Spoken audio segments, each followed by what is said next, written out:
not only does it get easier, but it also gets to be easy. Hey, everybody, my little honey darlings.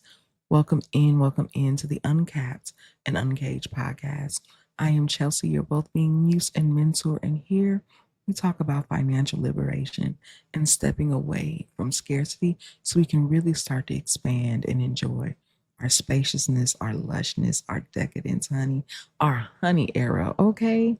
So today I want to talk to you all about the difference between bribes and blessings. And as always, I'm going to talk about the hidden side, the side that we don't really associate with in mainstream. So if you are a powerhouse, if you've ever been told that, oh, I'm not worried about you because I know you're going to figure it out, then baby, you are right where you need to be. Because today I am worried about you and I am concerned about you and I am going to give you some tips and tricks that's going to help you get that monkey off your back, baby. Let's get into it.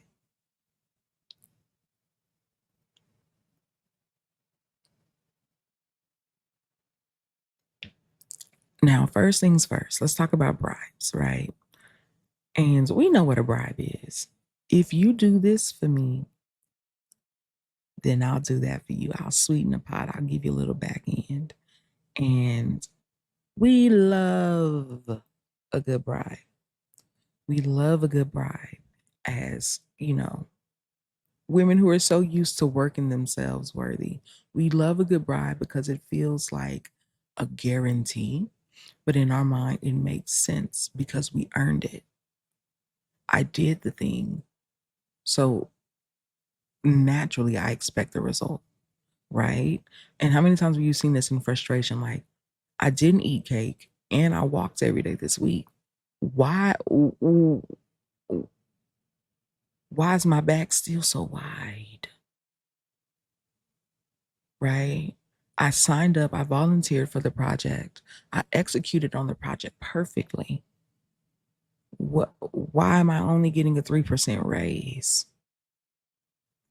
Right? I knew that the family was having this event and I did it, I planned it, I organized it, I showed up. Why did I do all the work and everybody is sitting here still complaining? It's not computating the way that we expected it to computate in any normal sense of the word. But we operate on a bribe system because it makes sense. That's what we've been taught. And that's what we've internalized also. Like, this input should give me that output. And when we think about it, the danger of bribes is oftentimes this is how the opposition or the devil tends to work, right? It's almost a lure.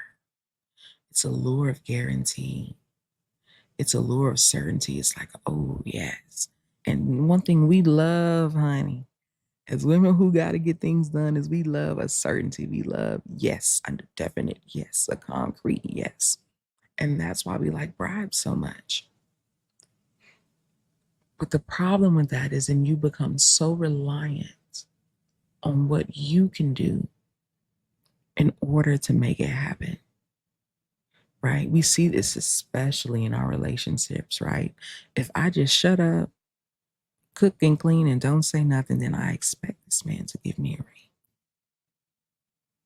And a lot of things work so greatly in theory, but in practice, baby, honey darlings, things do not always go as planned. What says together does forever doesn't always last that long, okay? But when you think about what a bribe entails and what it requires, and then you look at its opposite, a blessing, we believe in bribes more than we believe in the blessings because the only requirement for our blessings is obedience. Now, see, I know we like to think that our obedience is the action that God required, and that is a part of it. But it's really the heart posture and the willingness to be open and available for God to use you as you use that unlocks blessings. One of the deepest fears that I had when I started my journey of transitioning from a powerhouse to a beacon is, was I good enough? If I stopped showing up how I was showing up, if I stopped overextending how I was overextending, if I stopped gifting how I was gifting, if I stopped answering and how I was answering, if I stopped saving like I was saving, would the people around me still love me? If I just showed up as I was, like, is my presence really a present? And that was a tough reality to come up to, because it puts you in a position of vulnerability that we do not like. We do not like that uncomfortableness. And it's one of those things in the back of your mind where, like, of course they will, right? Of course my cousins will still call me. Of course my best friends will still love me. Of course my man is still going to be my man if I didn't have anything of transactional value to offer. And if you are in that thought process, the best thing I can say to you is trust. Oh, but baby, you better verify. And the verification of it isn't so you can point fingers and be like, oh, you's a monster, you's a horrible, stinky, nasty, dirty person. The verification is for you to know that, oh, wow, my presence and the absence of there does make a difference. It's very similar, if you are Christian, to the Bible story when Jesus came to the house and Mary and Martha was doing their thing. One was off in the kitchen making herself busy, and the other one was just placed at his feet. And God said, well, the one who's placed at my feet is doing what's right. The one who was trying to make preparations to go around and make everything comfortable and all these things, trying to work herself worthy in a very different way, even though her cause was noble, it was not necessary. And a lot of us have noble causes that just aren't necessary. But what is necessary is you knowing that your presence is a present. Because when you know that, the way you start showing up in your life, in love, in relationships, in these rooms, it's completely different. It's completely freeing. And that is the type of liberation that we're after, okay? So now when you look at blessings, remember your obedience isn't, did you build the ark because I told you to build the ark? It's not, did you stretch the ladder because I told you to stretch the ladder? It's not the act itself. It's not the stretching of the ladder or the building of the ark. The thing is not the thing. That's just a requirement for the process. The thing is, even without a surefire guarantee on this earth, that you stood up anyway and you followed the call, you followed the prompting, you trusted God and you trusted your intuition, which is really the Holy Spirit speaking through you. And that notion, that mental click of you showing up is enough. It's going to improve your relationship with yourself. It's going to improve your relationship with God. And I understand how counterintuitive this is right now, right? But what we're doing is we are rewiring and refiring. The reason why bribes make sense and it feels so good is because you can work yourself worthy and you can calculate the rate of the risk. And when you are living in a space of scarcity, you are coming from a place that you're so used to being the sacrificial lamb. It's easy to calculate the weight of risk because you've been doing it all your life. It's been required of you. It is literally how you've got this far. But what they say, what got you here won't get you there. When you start to think about blessings, you have to think of it in the way of you're calculating the weight of the reward.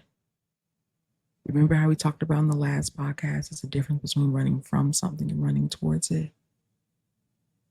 Yeah, that's your bribe and your blessing.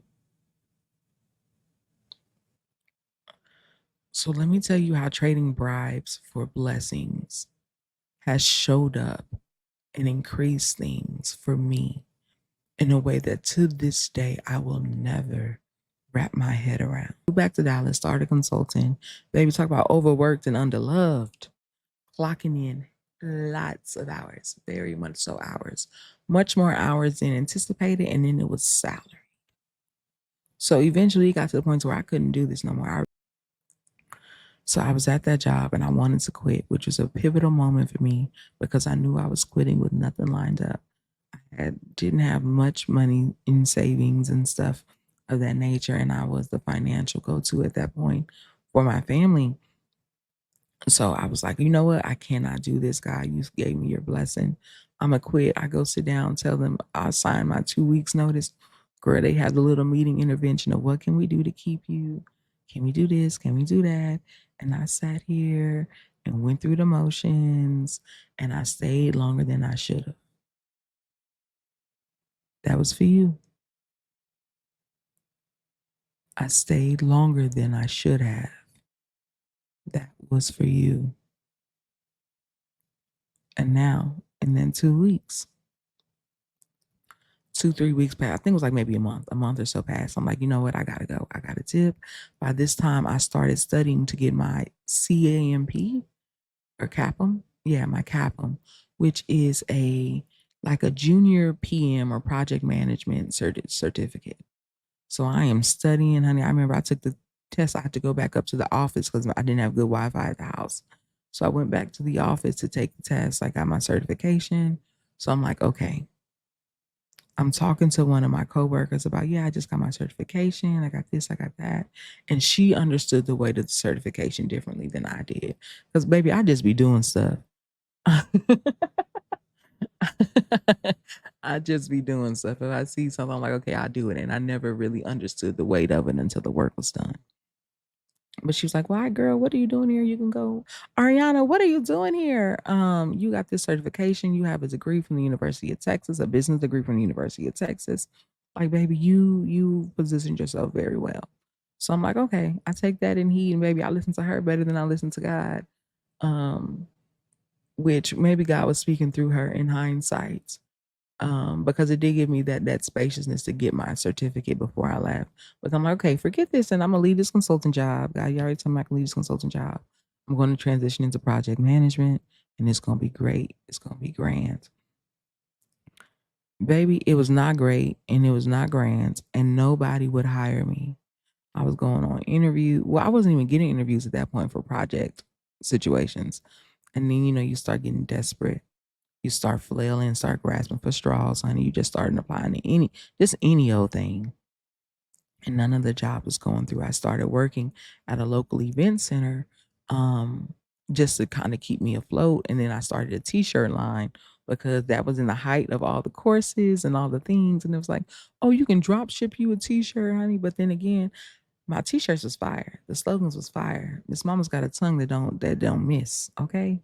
They was spicy, they was seductive, they was a little risque, right? The sayings and quotes, but I didn't have the confidence to carry it. So because I didn't have the confidence to carry, I didn't have the confidence to promote it. So that never really took off, right? Then I was unemployed for a long, long time. COVID hit, right? So now nobody's hiring. The world is in turmoil and chaos. I start wiping seats at an airport while I'm still doing odd jobs. I'm still taking all these courses, learning how to build sales funnels and stuff. Honey, I've learned so much more than I even ever. I'm not gonna say ever needed, but I needed at that time. It's gonna come in handy now. It is coming in handy now when I talk to clients. But so now I am wiping seats at the airport. So Miss Mamas goes from on top of the world to like literally wiping seats for COVID booty. I was a COVID cutie. Okay, a COVID booty cutie. Listen. And from there, I started working at a hospital as a front desk because I understand insurance terms and all of those things.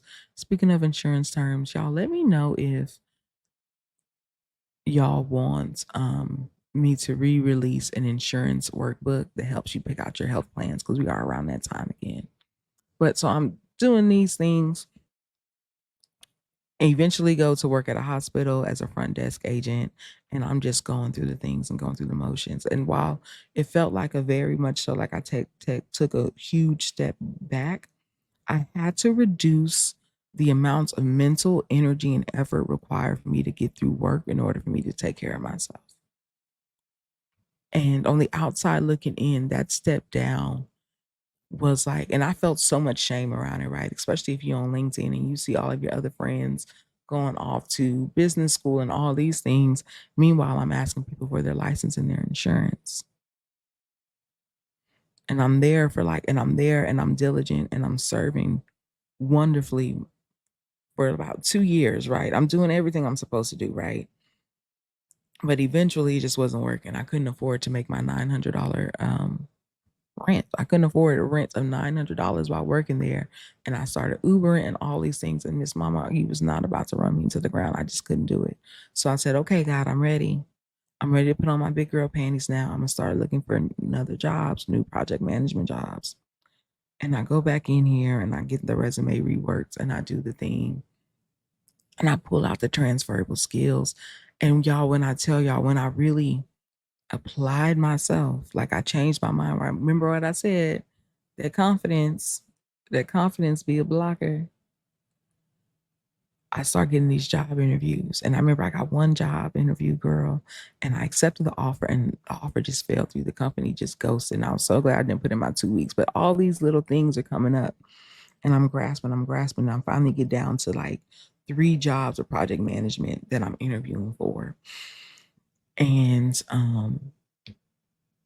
one, like I studied, I prepped, I did anything I can to try to make it work, right? Like I'm going in, I'm learning how to do project management in Excel, and Excel is not designed for that. Excel is not designed for that at all.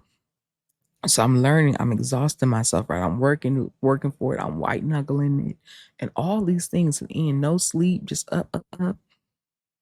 And the interview, I go into the interview, I'm like, okay, it felt okay, whatever the case may be. Then I interview with the company that I am working with for now. In that first interview, y'all, I felt like it went so poorly. I bawled. I remember I was in my car, girl, my gangster trooper. That car done survived a lot of things. But I was sitting in my car after I bombed the interview, crying, pleading, like groaning to God. Okay, Maverick City in the background. Like, God, what am I going to do? And we're doing the thing, and I'm like, okay, whatever. Well, that bombed. Like, I'm not expecting no call back from y'all. It went so poorly. I'm not expecting a call back from y'all. Then 2 days later, I get a rejection email from the place that I thought that I did decent about, right? I studied, I worked, I wielded my way into it. And baby, that rejection sent me off the edge. So now I'm at work bawling, right? I'm in the back bathroom, running, hiding, screaming, all this good stuff.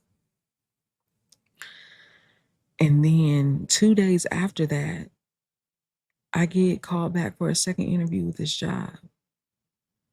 And I'm like, whoa, wait a minute, right?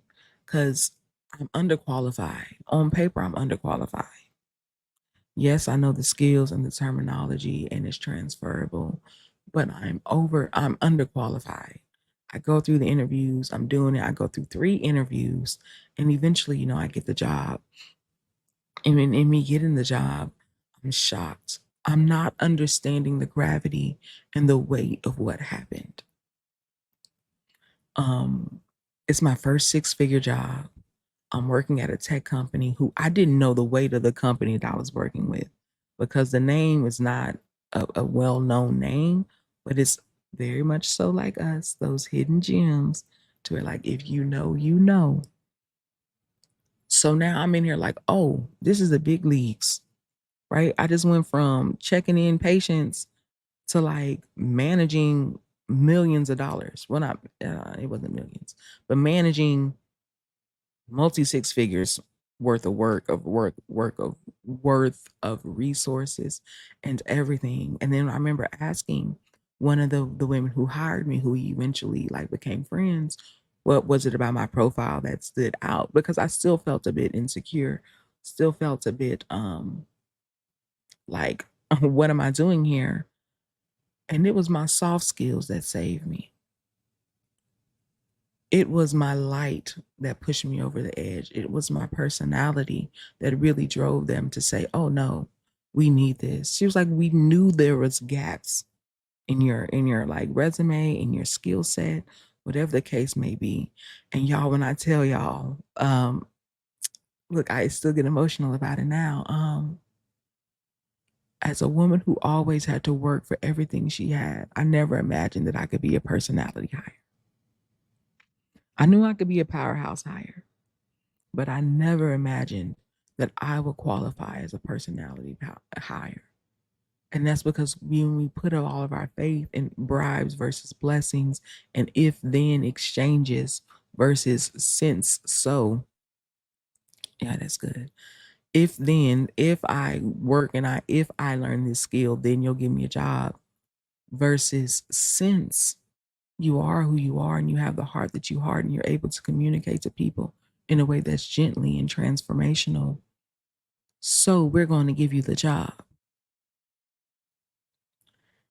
And y'all, from that moment, I hope that released something off of some of y'all.